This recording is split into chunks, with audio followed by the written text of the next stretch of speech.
CS Shalini ರಜನೀಶ್ಗೆ MLC Ravikumar ಅವಮಾನ ಪ್ರಕರಣಕ್ಕೆ ಸಂಬಂಧಪಟ್ಟಂತೆ ಬೆಂಗಳೂರಿನಲ್ಲಿ ಕಾಂಗ್ರೆಸ್ ಎಂಎಲ್ಸಿ ಬಿಕೆ ಹರಿಪ್ರಸಾದ್ ತಮ್ಮ ಆಕ್ರೋಶವನ್ನ ವ್ಯಕ್ತಪಡಿಸಿದ್ದಾರೆ.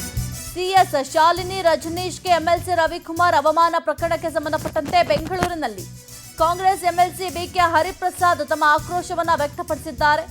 ಬಿಜೆಪಿ ಶಾಸಕರು ಎಲ್ಲರಿಗೂ ಕೂಡ ನಾಗ್ಪುರ ವಿವಿಯಲ್ಲಿ ತರಬೇತಿ ಆಗಿದೆ. ಮಹಿಳೆಯರಿಗೆ ಅಪಮಾನ ಮಾಡೋದು ಹೇಗೆ ಅಂತ ತರಬೇತಿ ಕೊಡಲಾಗಿದೆ. ಅಮಿತ್ ಶಾ, ರವಿಕುಮಾರ್ ಎಲ್ಲರ ತನಕ ಇದೇ ಆಗಿದೆ. ರವಿಕುಮಾರ್ ವಿರುದ್ಧ ಸರಿಯಾದ ಕ್ರಮ ಕೈಗೊಳ್ಳಬೇಕು ಅಂತ ಬೆಂಗಳೂರಿನಲ್ಲಿ ಕಾಂಗ್ರೆಸ್ ಎಂಎಲ್ಸಿ ಹರಿಪ್ರಸಾದ್ ಆಗ್ರಹವನ್ನ ಮಾಡಿದ್ದಾರೆ.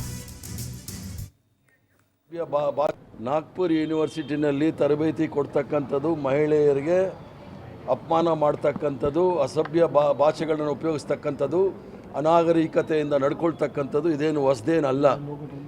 ಇಡೀ ದೇಶದಲ್ಲಿ ನೀವು ಭಾರತೀಯ ಜನತಾ ಪಾರ್ಟಿಯ ನಾಯಕರನ್ನು ನೋಡಿ, ಅದು ಪ್ರಧಾನಮಂತ್ರಿ ನರೇಂದ್ರ ಮೋದಿ ಅವರಿಂದ ಹಿಡಿದು ಅಮಿತ್ ಶಾ ಅವರಿಂದ ಹಿಡಿದು ಇಲ್ಲಿ ರವಿಕುಮಾರ್ ಅವ್ರಿಗೂ ನೋಡಿದಾಗ ಬರೀ ಮಹಿಳೆಯರ ವಿರುದ್ಧ ಮಾತಾಡ್ತಕ್ಕಂಥದ್ದು, ಅದು ಸಹ ಅನಾಗರಿಕ ರೀತಿಯಿಂದ ಮಾತಾಡ್ತಕ್ಕಂಥದ್ದು, ಅವರ ಸಂಸ್ಕಾರ ಸಂಸ್ಕೃತಿ ಅಂತ ಹೇಳ್ತಕ್ಕಂಥ ಜನ ಎಷ್ಟು ನೀಚ ಮಟ್ಟಕ್ಕೆ ಹೋಗ್ತಾರೆ ಅನ್ನೋದು ಭಾಳ ಸ್ಪಷ್ಟವಾಗಿ ತೋರಿಸ್ತಾ ಇದ್ದಾರೆ.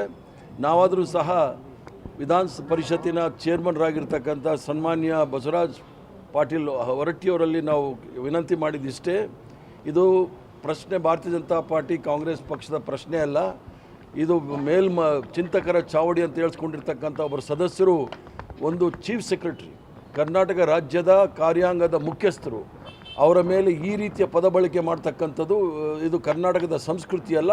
ಅವರ ಮೇಲೆ ಗಂಭೀರವಾದ ಆರೋಪ ಮಾಡಿರುವಾಗ ನಮ್ಮ ಚೀಫ್ ವಿಪ್ ಅವರು ಗಂಭೀರವಾದ ಆರೋಪ ಮಾಡಿದ್ದಾರೆ. ಅವರು ಅದಕ್ಕೆ ಸರಿಯಾದ ಕ್ರಮ ತೆಗೆದುಕೊಳ್ಬೇಕು ಅಂತೇಳಿ ನಾವು ಪರಿಷತ್ ಚೇರ್ಮನ್ನಲ್ಲಿ ನಾವು ಮನವಿ ಮಾಡಿದ್ದೇವೆ.